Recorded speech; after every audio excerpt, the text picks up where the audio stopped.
report from Sears, Savoy. The Barbours' house guest, that octogenarian playboy, Mr. Consider Martin, Fanny Barbour's collateral cousin, has slept blissfully through the daylight hours in Margaret's old room on the second floor. And now at 6 o'clock, on a balmy April evening, comes gaily downstairs in a dinner jacket, twirling his gold-headed cane.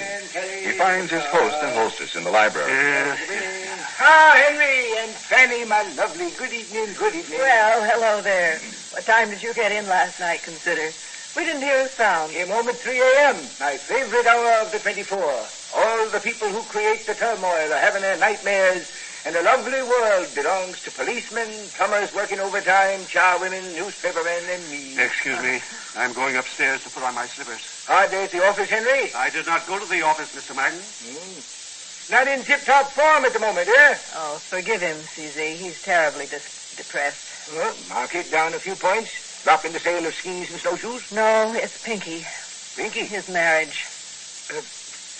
Fanny, my love. Yes? I'm not quite awake.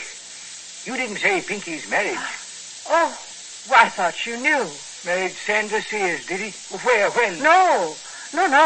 Pinky and Greta were married in Reno yesterday. Greta? My beautiful foster daughter, Greta? Well, they're on their way home. We expect them any minute. But Hank was engaged to Greta. Better sit down. It's too long and complicated to explain. But finally, everybody realized Greta's always been in love with Pinky and never got over it, so... Pinky. They both seem very happy. But I had Jack buy a house. I presented it to Hank and Greta. I was going to live with them. I know, Consider. They're on their way back. Perhaps Pinky will welcome the same arrangement. Oh, no, I couldn't. It was different with Hank. This boy is a born bachelor. Yes. He's a born bachelor, Henry. Why didn't they speak to me? As Greta's foster father, they should have got my consent. Never count on Pinky for the amenities. Oh, this is dreadful. This boy is a Martin. He has just enough Barbour blood to confuse him. Oh, excuse me. I'll go see about dinner. Will you dine with us, Consider? Oh, thank you, no. I couldn't swallow. I doubt if I can either. We're having soup and homemade bread. Thank you, no. Fanny says they're on their way back. Driving from Reno. Should have been here half an hour ago. Whose car? Mine. Has Pinky any money? Doubt it. Then Greta isn't quitting her job. She couldn't if she wanted to. She agreed to work out her year with the Nordic Airlines. Her assignment is Wednesday, tomorrow. Ancient storm gods of the naked Aztecs. Yes, it is. The bridegroom will have to see his bride off twice a month for a trip over the pole. Sleeping alone while that lovely creature flies over the Arctic Circle. How could he do it? Leave it to Pinky. He is gifted. But why does it always happen to Pinky? Mr. Martin, he does not think. Huh? He reacts. He feels. He dreams. He does not think. I wonder. I know.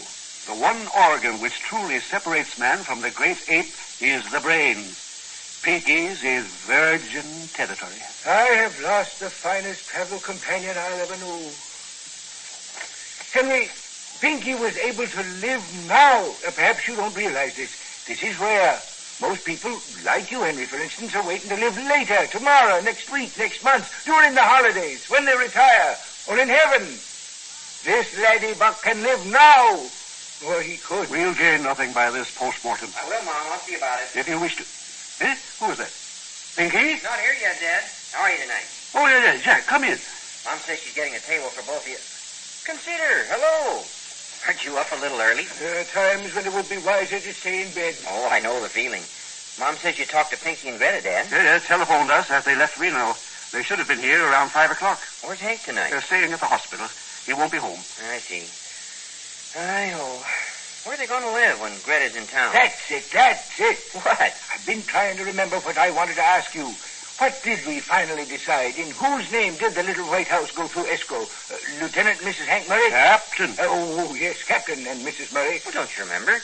Hank wanted it in Greta's name alone, so it'll come through as Mrs. Greta Stephenson Martin Murray. Oh, yes. Hank would do that. Wasn't sure they could afford to live there on a captain's pay, so he figured Greta could lease it. He wanted it to be her own investment inasmuch as her foster father was the one who gave it to her. Greta Stephenson Martin Murray. Here it is. Same name, different brother. Henry! Jack! Hello in there. Yes, Mom? They're parking out in front. Open the front door, somebody. Pinky and Greta are here. Yes. Now cheer up, Mr. Martin. As Fanny says, the damage is done. This is the family. We have to close ranks. All right, Jack. Let them in.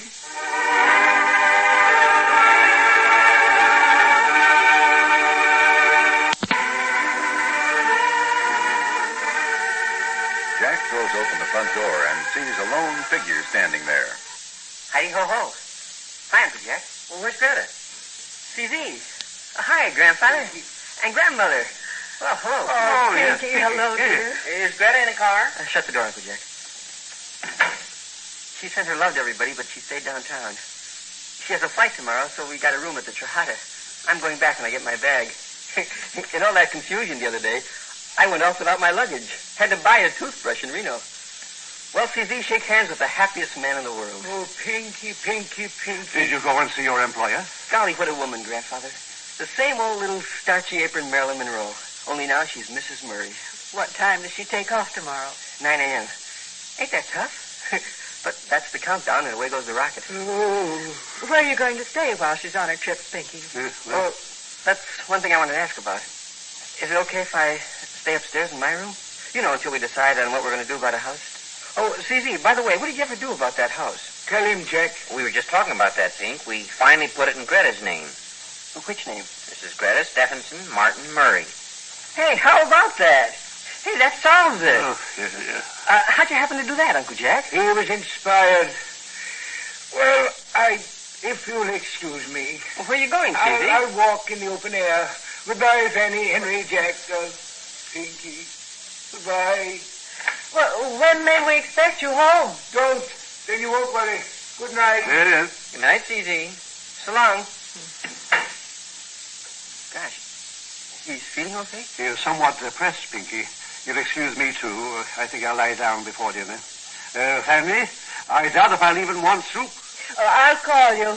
See you later, Grandfather. Yes. Well, I better go, too. Yeah, My dinner will be ready any minute. give Aunt Betty and the kids our love. Yeah, all right, Pink. Good night, Mom. Good night, Jack. Lock the door as you go out, dear. Okay. See you tomorrow. Brother. When I arrive, a whole group dissolves. Did you notice how fast that happened? As if I had something contagious. Oh, you mustn't take things personally. I do, though.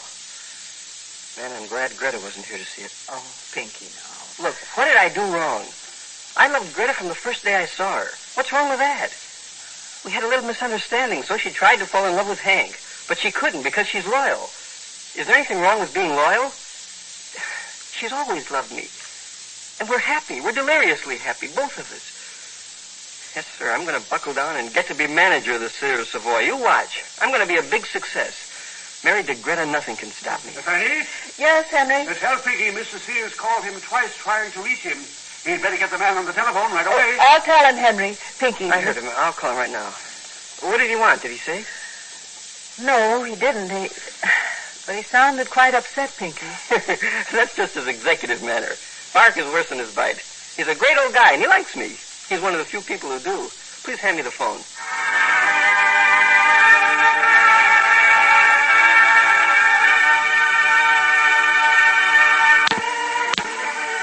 Later, Father Barbour, in tweed jacket and woolly slippers, comes into the library, but stops dead in his tracks. Pinky is sitting at the roll-top desk, shoulders hunched, hands on knees, staring at the telephone. Did you finally reach Mr. Sears? Yes, sir. Everything all right? Look, I don't care what happens. I had 24 hours of absolute happiness for the first time in my life. So did Greta. That's a big dividend, the way this world is organized. 24 hours out of 25 years. So let him pour it on me. I don't care. Let him give it to me with a stiff frozen boot.